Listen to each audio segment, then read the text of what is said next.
Irmãos e irmãs, estamos aqui para mais uma live, para bater um papo sobre Umbanda. Estamos entrando pelo Instagram e pelo Facebook, pela página do Instituto Pemba oficial do Instagram e do Facebook, onde a gente vai falar um pouquinho sobre os nossos amados pretos velhos no dia de hoje. Bom, nós teremos uma semana de lives a partir de hoje, onde a gente vai escolher um tema. Nós vamos abordar esse tema durante 40 minutos. Então a gente vai falar sobre a linha, o arquétipo, o assunto que vai ser abordado, e ali a gente vai responder questionamentos, falar um pouquinho sobre a linha, entender sobre como funciona a Umbanda, né? Entender a parte de conhecimento da Umbanda.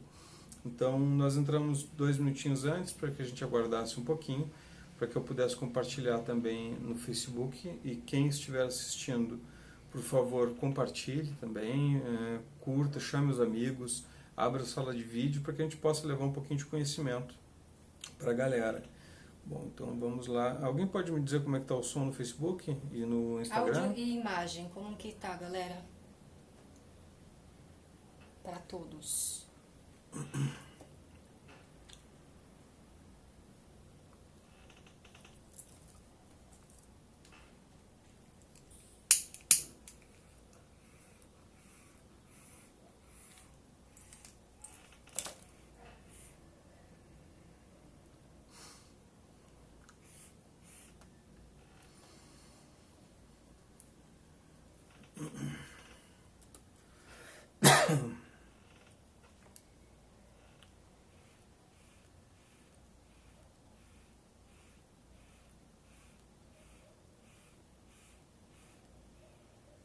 Pessoal, vocês estão conseguindo ouvir? Ah, tá. O Facebook o som tá ok. Maravilha. E no Instagram, como que tá, galera? Me fala, por favor.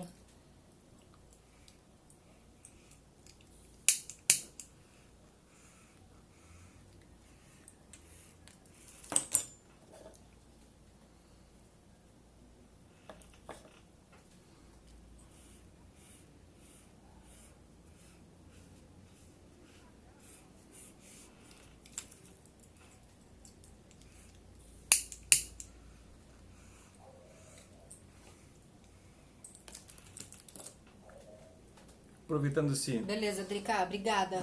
Aproveitando esses minutos que a gente tem aí, o Instituto Pemba, meu nome é Jorge Santos, né? A mãe Natália sempre lembra que eu me apresente. Eu imagino que as pessoas já saibam que eu sou, e obviamente não sou nada conhecido para que todos saibam.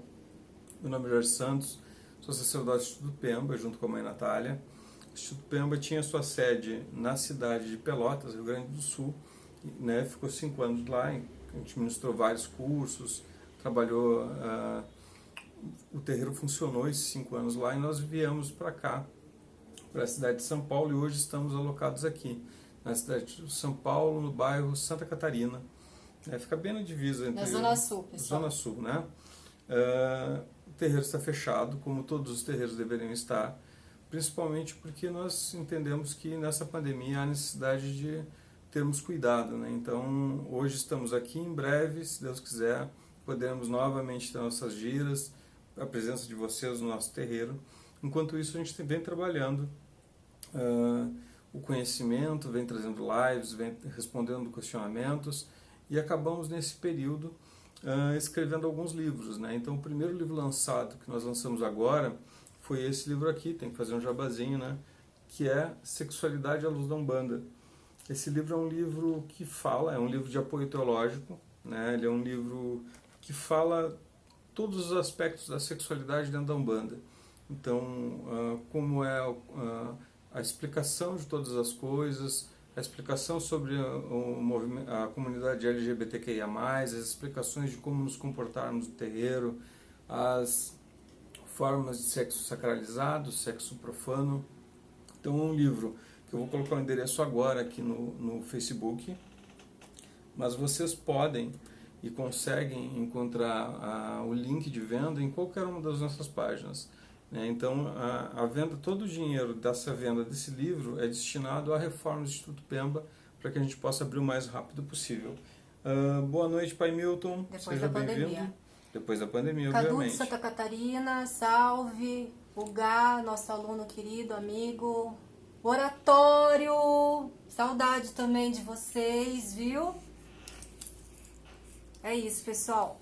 Vamos começar, vamos falar de macumba. E aí as dúvidas que forem surgindo, vocês vão colocando e a gente vai respondendo aos poucos. Então, hoje o tema que a gente escolheu abordar é sobre os nossos amados pretos velhos. Nós resolvemos não falar quais serão os temas, até mesmo porque em última hora às vezes acontece da espiritualidade nos indicar um assunto, então nós resolvemos não colocar os temas durante a semana. Mas todos os dias, às 21 horas, a gente vai falar sobre algum tema de Umbanda. Quando nós falamos dos nossos pretos velhos, e eu acho que essa linha é uma linha importante da gente falar, porque é talvez a linha mais amada da nossa Umbanda, né?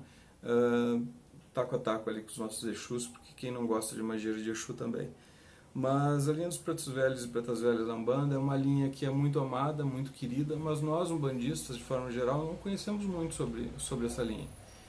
Na realidade, um bandista precisa ainda amadurecer muito o seu conhecimento sobre as manifestações espirituais dentro da Umbanda. A gente sabe, Juliana, a linha da chefia, junto com, na realidade, assim, a linha de pretos velhos e a linha de caboclos são os pilares da Umbanda, né? Então, nas umbandas tradicionais, se diz que nós temos uma tríade, que são caboclos, pretos velhos e os herês. A gente sabe que cada um deles representa um mistério diferente da criação, e os pretos velhos, sim, muitos deles chefiam os nossos terreiros, muitos possuem a mentoria de médiuns, de sacerdotes, o que é comum e natural. O que acontece é que, obviamente, a gente vai encontrar um número bastante maior de caboclos que chefiam casas, né? de caboclos como chefe de terreiro. Não porque sejam superiores hierarquicamente aos pretos velhos, mas talvez por causa da afinidade dos médiuns de forma geral. Mas os pretos velhos, sim, eles chefiam um grande número de terreiros, um percentual alto, porque eles possuem muito conhecimento, são muito sábios, e eles representam um arquétipo daqueles que nós mais amamos, que são os nossos avós e avós, né? Então é natural que a gente tenha uma afinidade com essa linha também. Quem não gosta e quem não deixou correr alguma lágrima sentado ao pé de um preto velho, conversando com ele, falando com ele, e a gente sempre percebe que ele sempre tem a palavra certa para nos dar. E isso é o arquétipo mais visível dos nossos pretos velhos, né? Vocês desculpem, acabou de passar uma moto maravilhosa aqui. Quebrada é assim, galera. Pessoal, a gente mora aqui. Quebrada. Então você se acostume, ou é cachorro latindo, ou é gato miando, ou é moto passando aqui na frente. Então, quando nós falamos de preto velho, sim, eles são os psicólogos da Umbanda, são aqueles que sempre têm essas palavras de carinho, palavras sábias para nos falarem. Até porque representam o trono do saber, são regidos por Pai Obaloaiê e Mãe Nanã. Então eles possuem esse mistério ancião como principais representantes, né? Mas quando nós falamos de preto velho, a gente às vezes esquece que existem os arquétipos sociais de cada linha, né? Então o que são os arquétipos sociais? São aqueles arquétipos que lidam com os nossos traumas sociais. A Umbanda é uma religião em todas as suas linhas, isso é muito importante a gente entender. Todas as suas linhas têm uma representatividade arquetípica comum, que a gente percebe na linha. Então a gente sabe, a linha dos pretos velhos, é o vovô e a vovó. Então eles vão ser carinhosos, vão ser calmos, vão ser ponderados. Esse é o arquétipo visível, né? Representam os nossos, todos sabem que eles representam os africanos que foram escravizados no Brasil. Então se sabe disso como um arquétipo mais comum. Se eu só ver aqui, irmão, costumo definir esse choro que ocorre na companhia desses mestres como o choro da paz. Boa definição, Juliano, boa definição. E aí, quando a gente vê esse arquétipo mais comum, a gente esquece que os guias espirituais eles nos trazem algo que fica escondido atrás dessa máscara, dessa forma que eles se apresentam, desse arquétipo que eles se apresentam. Quando eu falo máscara, não quer dizer que eles não sejam aquilo que eles estão se apresentando, mas existe algo por trás. O Brasil ele é um dos países mais preconceituosos que nós temos no mundo. Muitas pessoas talvez digam, não, mas eu não sou preconceituoso, isso não é verdade. Sempre a gente pensa que não é, né? Se entender preconceituoso, se entender racista, machista, misógino, ele leva tempo, né? Homofóbico, leva tempo. A gente precisa perceber as coisas à nossa volta, possuir uma empatia grande com aquilo que acontece, com as pessoas ao nosso entorno. Quando nós falamos de preto velho, nós estamos falando, sim, do negro que chegou à fase anciã e ele morre e ele perdoa aqueles que escravizaram ele, que maltrataram ele, que mataram, e ele vem num terreiro para dar um passe, talvez até na reencarnação daquela pessoa que fez isso com ele. Sim, isso é verdade, não estou tirando esse aspecto do arquétipo dele. Mas nós vivemos num país onde nós tivemos 388 anos de escravidão oficial. E por que eu digo oficial? Porque até hoje o povo ainda, de certa forma, é escravizado. E a grande maioria vive numa escravatura muito diferente porque não percebe essa escravidão de si, das suas condições. Então, isso, às vezes, nós botamos uma venda nos nossos olhos e acabamos não vendo isso. Quando nós falamos de preto velho, é para que a gente lembre aquilo que ele quer nos mostrar, aquilo que ele quer que nós aprendamos, aquilo que ele quer que nós retiremos do nosso subconsciente e tragamos para a superfície.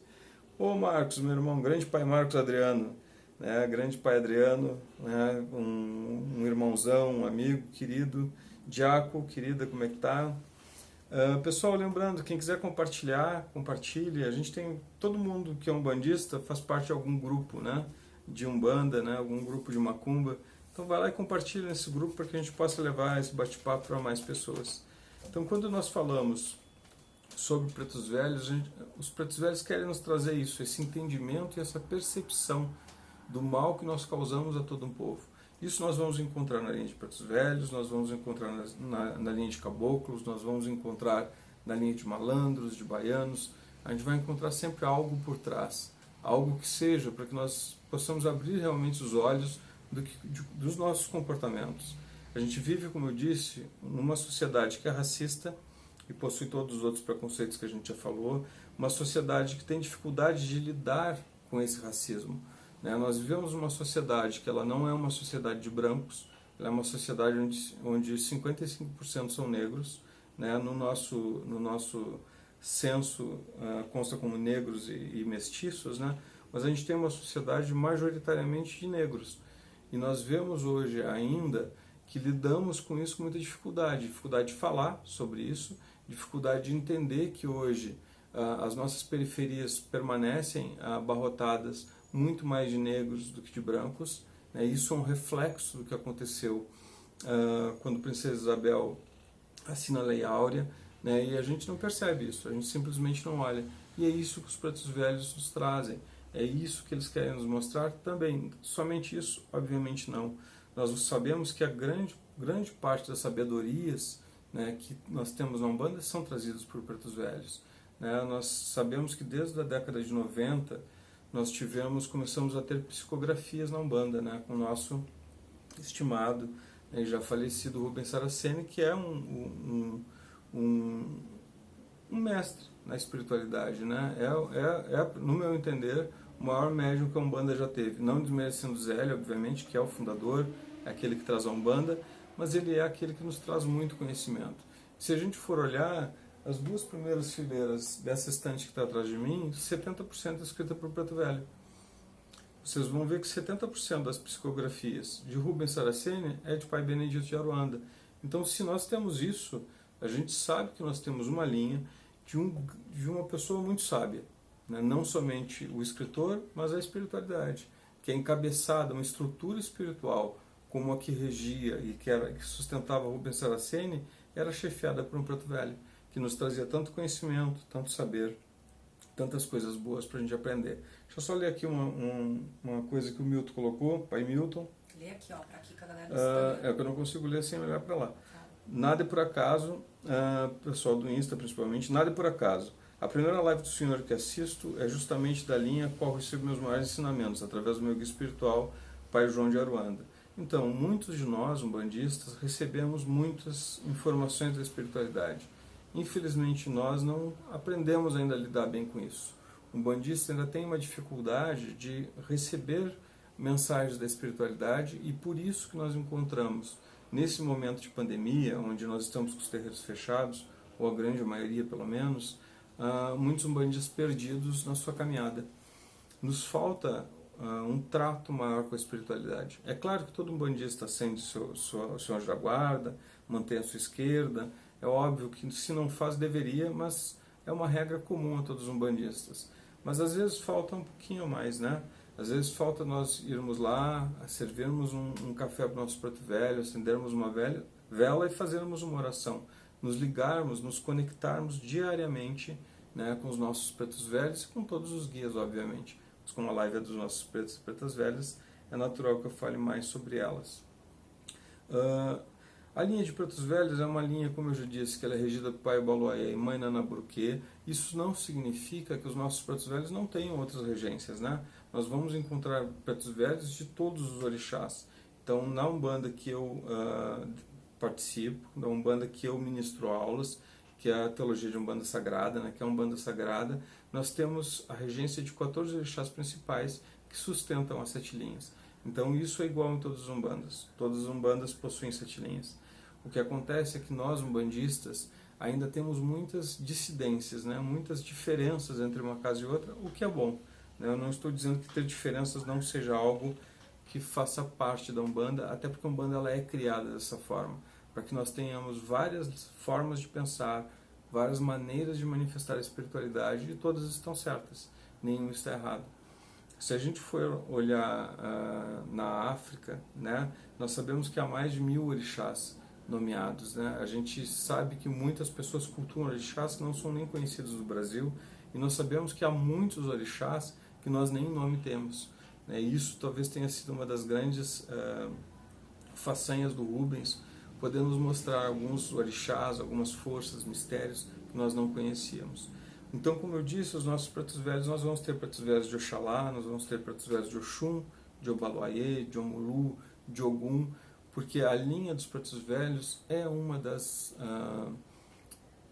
falanges, uma das linhas que tem o maior número de participantes dentro da Umbanda. Não há nenhum médium de Umbanda que não tenha um preto velho. E alguns, inclusive, mais de um preto velho os acompanham. E por que acontece isso? Se a gente for analisar o período de escravatura, esses 388 anos de escravatura que nós tivemos, nós vamos perceber que nós não tivemos tantos negros que chegaram à fase anciã para que nós tivéssemos pretos velhos para todos os médiuns. Hoje, nós acreditamos que existam mais ou menos em torno de 2 milhões de médiuns umbandistas ativos dentro da Umbanda. Obviamente agora ninguém incorporando, mas fora do período de pandemia nós tínhamos em média 2 milhões de médiuns incorporando semanalmente. Isso é um número grande de pessoas, né? Um número grande de médiuns, de trabalhadores, sendo que se formos olhar para esse aspecto, a Umbanda ela é a maior manifestação mediúnica de uma religião no planeta. E eu acredito que seja a maior manifestação mediúnica que já houve em qualquer religião. Existe uma passagem na Bíblia, e muitas pessoas dizem que aquela foi a maior manifestação mediúnica que já houve. Tinha mais ou menos algumas centenas de pessoas que incorporaram o Espírito Santo no monte. Né? Então, por isso que o evangélico vai muito rezar no monte, né? Porque aconteceu essa passagem. Se nós olharmos somente a festa da Praia Grande, a gente sabe que deve ter ali algumas dezenas de milhares, né, ou talvez alguns milhares de médiuns que incorporam naquela semana de comemoração em Iemanjá, em dezembro. Então, somente ali nós temos já um volume de médiuns muito maior do que já teve registro em qualquer outra religião. E se nós temos tantos médiuns, mas não tivemos tantos negros que chegaram a fazer anciã, porque a gente precisa lembrar que a escravatura ela foi praticamente um holocausto negro. Se a gente for observar como era a vida de um negro que trabalhava 10, 12, 16 horas durante o dia, se alimentava muito pouco e sofria muito, né? Era castigado muito recorrentemente, a gente sabe que um negro ele não vivia muito tempo. Em pouco tempo ele se encontrava totalmente adoecido já. Então a média de vida era no máximo 40 anos de idade. Alguns negros conseguiram avançar a fase anciã. Obviamente alguns chegaram, principalmente mulheres, né? Mulheres eram mais comuns que chegassem a fase anciã do que homens na realidade. Então a gente não consegue esse número de negros, né, que chegaram até essa fase. Mas nós temos uma linha muito grande, porque não é somente pretos velhos que viveram no período da escravatura que estão hoje trabalhando na Umbanda. A Umbanda, a linha de pretos velhos na Umbanda, ela é um arquétipo que representa a sabedoria. E ela representa, sim, o negro escravizado, no Brasil especificamente. Por quê? Nós temos dois tipos de linha de preto velho. Essa que a gente conhece, que é muito tradicional, que é aquela linha de pretos velhos que vem, que manifesta, que geralmente possui um nome de batismo em português, Pai Joaquim, Pai João, né? Então, Vó Maria. Então a gente tem esses nomes mais convencionais, que é aquela linha tradicional regida por Obaloaiê e por Mãe Nanã. E nós temos uma outra linha de pretos velhos, que é dos pretos velhos quimbandeiros. Então, quando nós falamos de pretos velhos quimbandeiros, e nós também temos caboclos quimbandeiros, né? Quando nós falamos de pretos velhos quimbandeiros, ele representa aquele ancião, né, de uma construção patriarcal que vivia na África, que era o quimbanda, né? Então, este quimbanda, este preto velho quimbandeiro e esse caboclo quimbandeiro, muitas pessoas misturam com a quimbanda brasileira, que é uma religião diferente da quimbanda africana, inclusive que é de onde vem o nome Umbanda, né? Que é o Nimbanda, né? Quer dizer, o curador. Então ele vem desta religião, ele vem, né? A nomenclatura vem da África, de Umbanda, mas este preto velho vem de lá. Então este preto velho ele possui uma característica muito diferente, né? Eles são muito menos faladores, eles são muito mais diretos nas suas respostas, a sua manifestação ela é mais rígida, mais dura, né? Por quê? Porque eles trabalham muito realmente lidando com a quebra de demanda, com a quebra de magia. Essa é uma das suas funções principais. E por quê? O negro que se apresenta no Brasil como preto velho, ele possui uma característica diferente, né? Se nós pegarmos um negro que foi escravizado, ele passou por um período de sofrimento muito grave, muito complexo. Enquanto o negro que estava na África, ele passa por um outro tipo de estruturação religiosa e estruturação social, né? Então, por isso nós temos essas duas linhas diferentes. Deixa eu ver aqui, alguém mandou uma pergunta. Juliano, vamos lá. Irmão, eu peço desculpa ao Insta, ao pessoal do Insta, eu tenho que olhar para cá para conseguir ler a pergunta, tá? Irmão, como você comenta a frase que costuma se ouvir de pais e mães, pretos e pretas velhas, fio, não importa onde você esteja, eu estou lá também.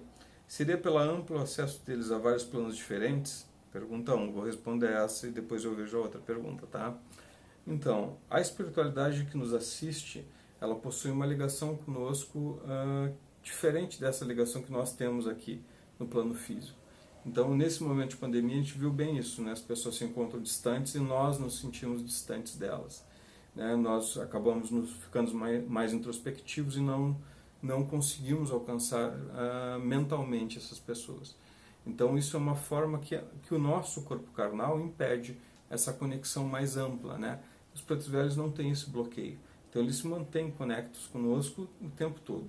Mas manter-se conecto conosco não significa que ele esteja o tempo todo ao nosso lado. Então sim, os nossos pretos e pretas velhas, quando eles dizem que estarão conosco, é porque eles conseguem sentir as nossas vibrações e sim, dependendo da necessidade, num chamado, numa oração, eles estão ali numa fração de segundo para que nos amparem. O que a gente precisa entender, e isso é uma coisa que um bandista precisa entender muito bem, é que nem o preto velho, nem o Exu, nem o caboclo, nenhuma linha de trabalho é a nossa escrava. Ele só tem a nós para cuidar. Existe toda uma estrutura no astral de manutenção para que se mantenha a ordenação divina, né? Então, sim, alguns médiuns que possuem uma conexão maior têm uma presença maior dos seus guias, mas não é que ele esteja conosco o tempo todo. É porque há uma conexão mental e, num caso real de necessidade, eles podem vir até nós, mas são casos específicos e isolados. E essa forma de falar que todo preto velho diz, quando precisar, filho, ora, quando precisar, pode chamar o preto velho, que é comum o preto velho falar, e é uma coisa que o médium precisa ter um certo cuidado quando ele vai fazer isso. E por que ele precisa ter um certo cuidado? Quando um preto velho diz para alguém, filho, sempre que o filho precisar, chame esse preto velho ajuda, esta pessoa que está necessitada, ela não pensa no preto velho, ela pensa no médium. E aí muitos médiuns às vezes sentem cargas energéticas e acham que são demandas.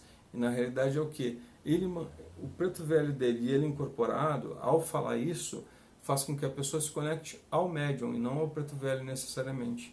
Então há que ter um certo cuidado com isso. Mas acontece, às vezes realmente eles dizem porque são pessoas que necessitam de um amparo. E as pessoas precisam, às vezes, sentir que tem alguém as auxiliando e as cuidando o tempo todo. Então, quanto mais fragilizados nós estivermos, mais a gente precisa de cuidado.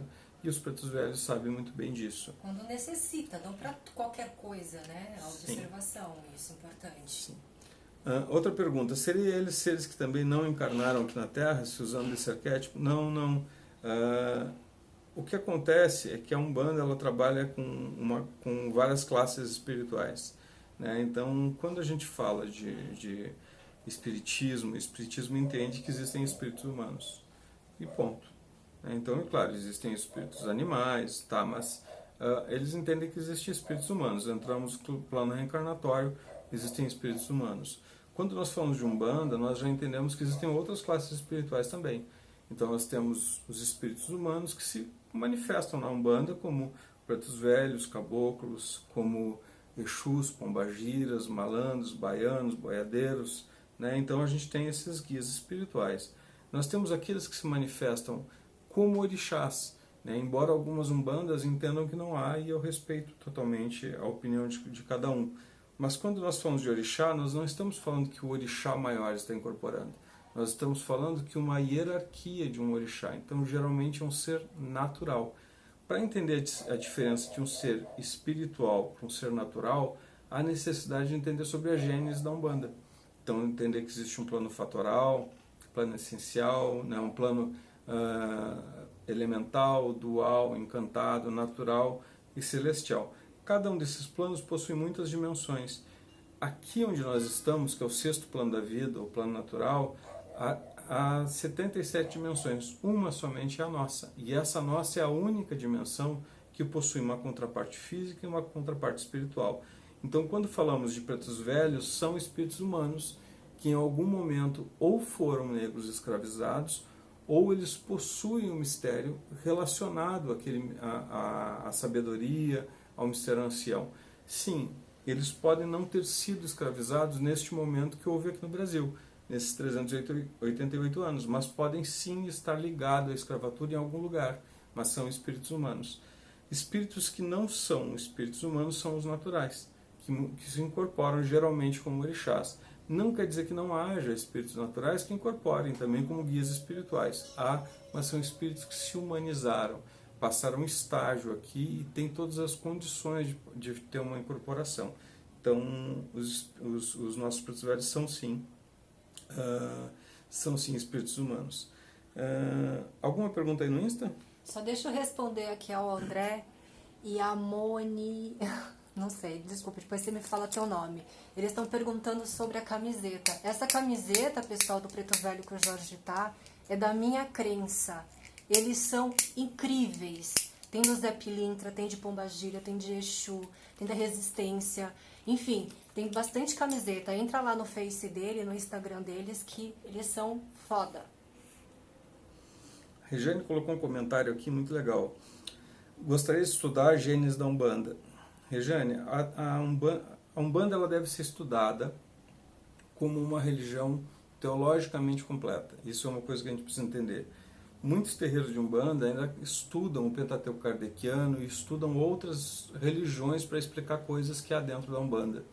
Então a Umbanda ela possui toda uma estrutura de conhecimento muito, muito complexa, muito bonita, né, que ela deve ser estudada com quem estudou esse mistério, estudou a teologia e preferencialmente com sacerdotes. O porquê alguém que estudou esses sacerdotes? Porque aquele que estudou, ele teve tempo de analisar, pensar, né, completar os seus estudos sobre a Umbanda Sagrada. Mas quando nós falamos de um sacerdote ministrando aulas, ele possui vivência. Uma das grandes dificuldades das pessoas é que elas acreditam que estudar a Umbanda é profanar, né? Profanar os mais antigos, os nossos ancestrais, que trouxeram a Umbanda através do conhecimento empírico, através da prática. Estudar a Umbanda não é deixar de praticar a Umbanda, né? São duas formas de conhecimento e aprendizado que são diferentes, mas complementares. Então, quando eu quero estudar Umbanda, o ideal é que eu busque um sacerdote que tenha conhecimento e tenha experiência para poder me explicar. A Umbanda ela não é uma religião simples de ser aprendida. E no Brasil nós precisamos desaprender muitas coisas para poder entender a Umbanda. A Umbanda nos traz explicações que não são comuns, né, a outras religiões, porque nós lidamos com classes espirituais variadas, nós temos entendimento sobre encantados, sobre espíritos humanos, sobrenaturais, sobre divindade, sobre os tronos de Deus. Estudamos Paiolorum de uma forma complexa, entendemos e estudamos cada arquétipo com complexidade. Então estudar Umbanda não é só estudar a Gênese, mas a Gênese é essencial para que eu possa me desenvolver, aprender e crescer dentro da Umbanda. Nós iremos abrir dia 7 de abril agora uma turma de Teologia de Umbanda Sagrada. Nessa turma é um ano de estudos, né? Quase um ano de estudos, faltam 2 semanas para um ano. Então são onde a gente estuda tudo que tem na Umbanda. História, tipos de Umbanda, arquétipos, a Gênese de uma forma completa, cada um dos orixás muito bem explicado, os sacramentos da Umbanda, né? O casamento, o funeral, o batizado. Então a gente estuda muita coisa, não é somente isso, tem muito mais assunto para ser falado. Então são aulas semanais, então são mais de 200 vídeos.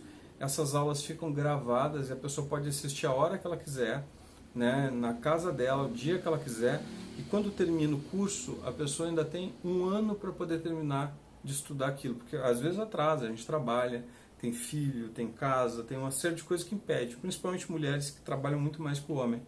Então, sobrou um horáriozinho, dá para te assistir a aula a hora que tu quiser. Então, quem quiser pode entrar na nossa plataforma, que é institutopema.com.br, e lá vai ter essas informações. Deixa eu ver aqui que eu tenho mais umas perguntinhas.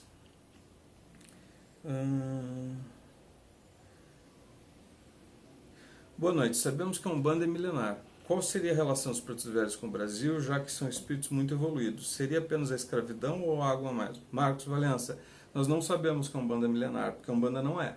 A Umbanda ela possui uma data e dia que ela nasce, né, que ela é anunciada, que é dia 15 de novembro de 1908. O que acontece é que algumas umbandas entendem que a Umbanda é milenar.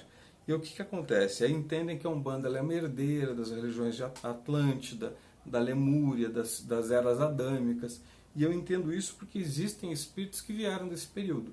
Mas daí a Umbanda ser milenar é uma outra coisa.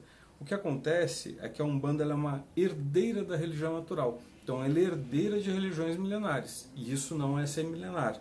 A Umbanda ela nasce e ela vem para o Brasil, é anunciada no Brasil, porque aqui há uma estrutura espiritual que seria boa para ela.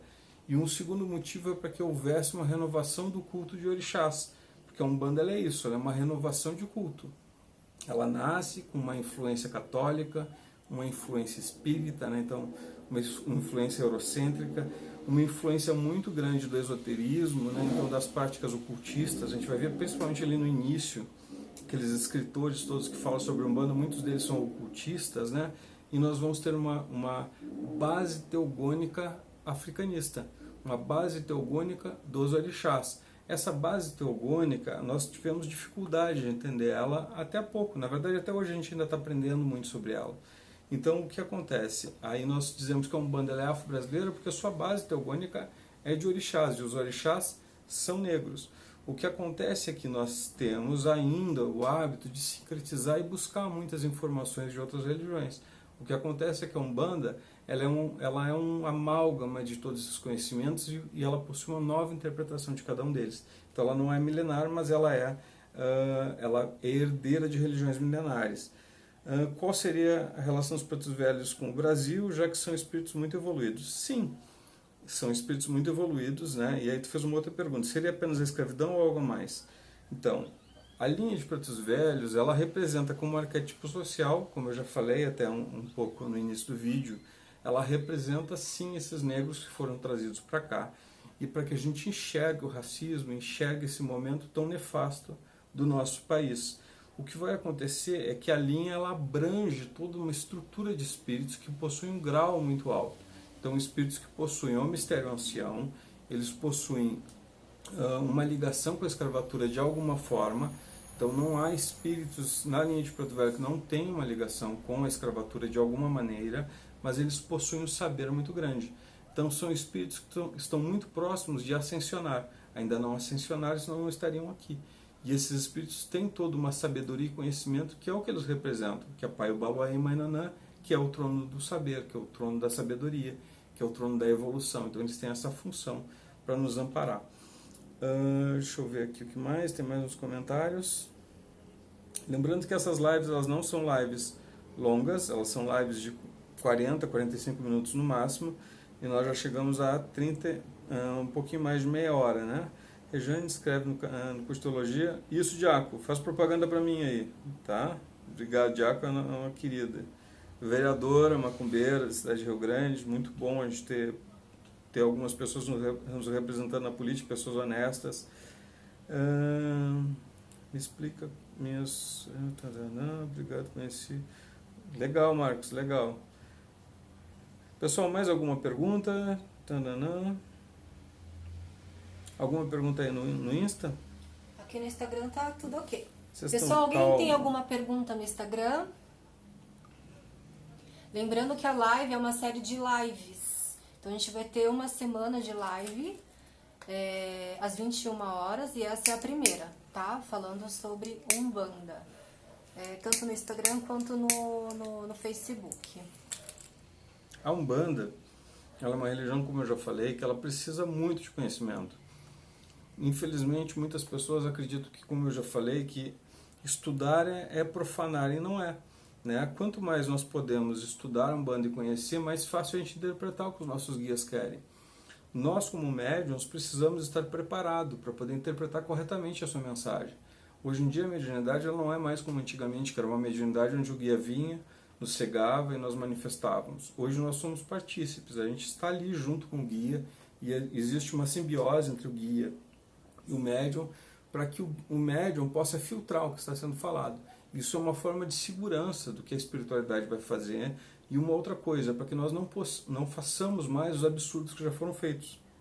Existem muitos médiuns excelentes no passado, assim como existem médiuns excelentes hoje. Mas algumas pessoas ainda se utilizam da espiritualidade para fazer absurdos. Como é o caso do João de Deus, que fez todos os absurdos que a gente sabe, embora ele não seja da Umbanda, mas serve muito bem como exemplo. A gente teve há pouco casos de umbandistas, sacerdotes umbandistas que fizeram absurdos também, e eles simplesmente, em muitos momentos, culpam a espiritualidade. Isso não pode mais acontecer. Regiane, pode chegar na linha de pretos velhos um espírito que possa até ter a sabedoria de um doutor de medicina? Regiane, isso é uma coisa muito comum, e eu não te conheço, Regiane, mas fico muito feliz que você esteja aqui e tenha feito essa pergunta.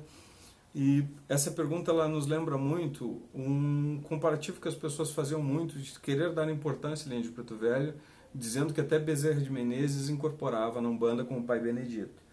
Então, ser médico é uma ação humana e qualquer um pode, com estudo, né, e dependendo da encarnação, alcançar um grau de médico, de doutor, né, de conhecedor da prática medicinal. Entender o médico como a gente entende hoje, né, que a gente vê ele num hospital, utilizando seus instrumentos, e a gente tem isso como um arquétipo do médium, e isso é um arquétipo de manifestação espírita, né, que é comum, né, nós temos o Dr. Fritz, tem vários outros doutores famosos. A gente quer associar isso ao preto velho. Sim, o grau dele permite que ele tenha sido médico ou tenha sido qualquer outra coisa, mas se a gente for parar para olhar, um quimbanda que viveu na África e entendia sobre cura, ele possui os conhecimentos relacionados à cura. Então, essa forma de nós analisarmos um grau de inteligência pelas formações atuais, elas nos impedem de entender a grandiosidade da espiritualidade. Nós temos um bloqueio do nosso cérebro para aprendizados. Um espírito em grau avançado não tem esse bloqueio. Então, esses conhecimentos que nós achamos que são muito difíceis de nós alcançarmos, principalmente no Brasil, onde o grau de escolaridade é baixo, as pessoas leem muito pouco, as pessoas não têm acesso à informação, e a gente vê isso nesse período de pandemia, como isso é nefasto, pode ser nefasto. Na espiritualidade não há esse bloqueio. Então, todos os pretos velhos possuem graus de conhecimento muito grandes. Eu tenho certeza que se sentar na frente de um preto velho e fizer uma pergunta sobre qualquer assunto, o preto velho te responde. Isso mostra todo o grau de conhecimento, obviamente, num médium preparado para responder também, né? Deixa eu ver aqui, tem mais pergunta. Fico muito feliz quando vocês perguntam. Jorge, sacerdote, tem paciência para explicar, sabe muito e muito humilde. Eu aprendi muito com ele. Obrigado, Diaco, então, amor. Rejane. Digo, eu subi aqui, deixa eu ver aqui. Digo, tem uma encarnação como escravo e outra como médico? Sim, Rejane, nós podemos ter. Se a gente entender que nós, quando entramos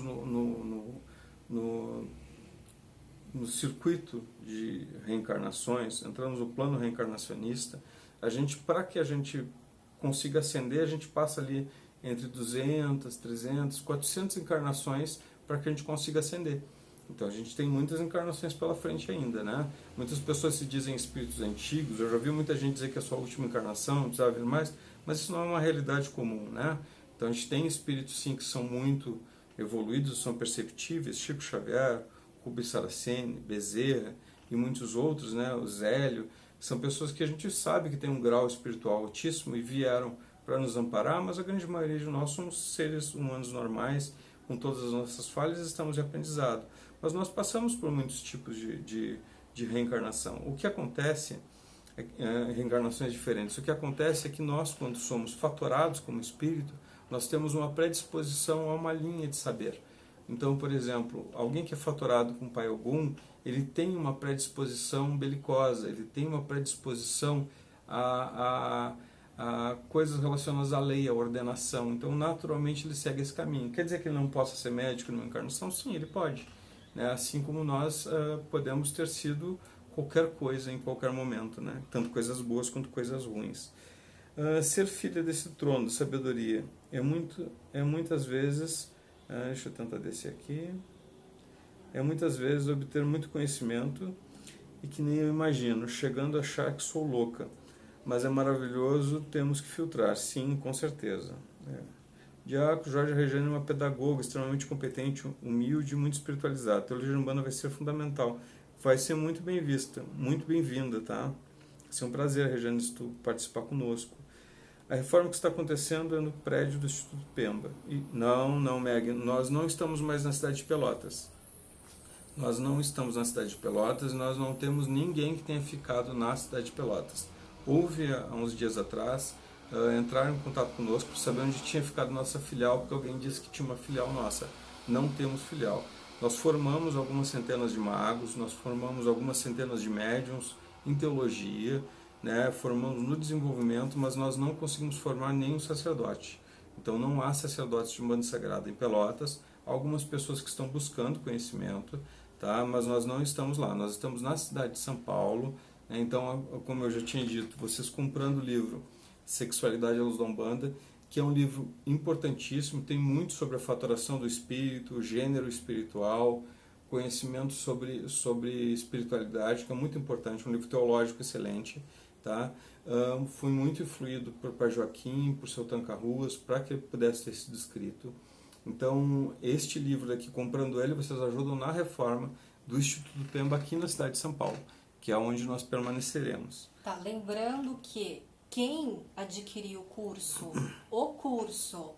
EAD 100% online, Sexualidade na Umbanda, ganha o livro, tá? Ou vocês adquirem o livro, somente o livro, ou vocês se inscrevem no curso da plataforma, tá?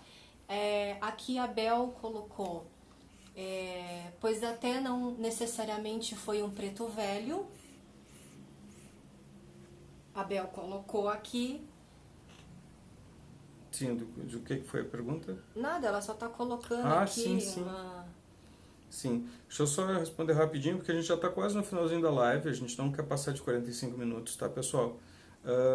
E eu fico muito feliz que vocês estão muito envolvidos. Amanhã nós estaremos de novo aqui às 9 horas, com outro assunto e, obviamente, respondendo perguntas. E aqui o Aldo pergunta, todas as entidades de Umbanda são iniciadas nos mistérios da cura? Não, nem todas, mas os pretos velhos todos são, porque eles trabalham muito com o mistério das curas. Mas nem todas existem outras especialidades, todos sabem fazer o básico, mas ser iniciado no mistério nem todos. Gratidão, legal, está assistindo, procura. Porque quero fazer o curso de sexualidade. Acho que tu vai gostar muito.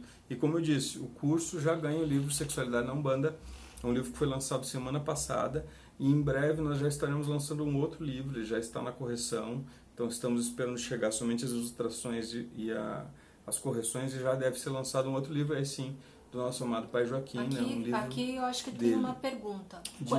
O que quer dizer quando o guia fala que é herança de família. Eu acho que é isso. Se eu tiver errada, me corrige, tá? Tá. Aí me manda uma mensagem aqui pra tem duas formas de entender, né? Que os guias falam muito que é herança de família.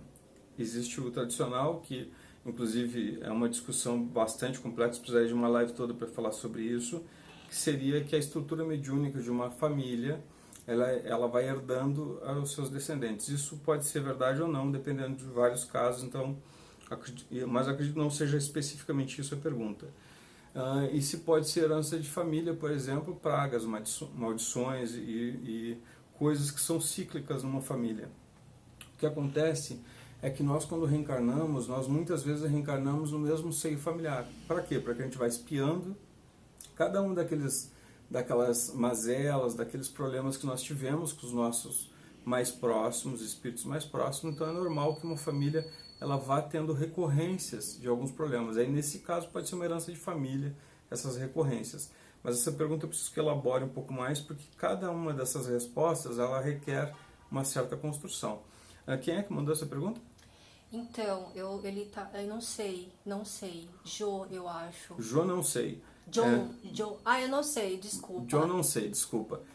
Tu sabe que é tu. Se tu puder entrar amanhã e fazer essa pergunta no início da live, eu vou amar responder essa pergunta, porque ela é uma pergunta que é interessante, e se tu puder formular melhor essa pergunta, a gente vai construir uma resposta melhor para ti. Bom, pessoal... Beijo, Lu, beijo, Bel. Nós estamos chegando no final da live. Compartilha esse vídeo, ele vai subir agora para o YouTube também, né? Então a gente vai deixar esse vídeo lá no YouTube, ele vai ficar no Insta, ele vai ficar no Face. Amanhã nós estaremos de novo aqui e seguiremos durante toda a semana fazendo lives sobre algum assunto específico, mas respondendo sobre tudo que vocês nos perguntem. O Aldo fez uma pergunta aqui, depois a gente vai responder amanhã, tá, Aldo? Pra gente continuar. E galera, lembrando de novo, a gente está em São Paulo, Zona Sul, Santa Catarina, bairro Santa Catarina. Tá? Mudamos, não estamos mais em Pelotas já faz 1 ano.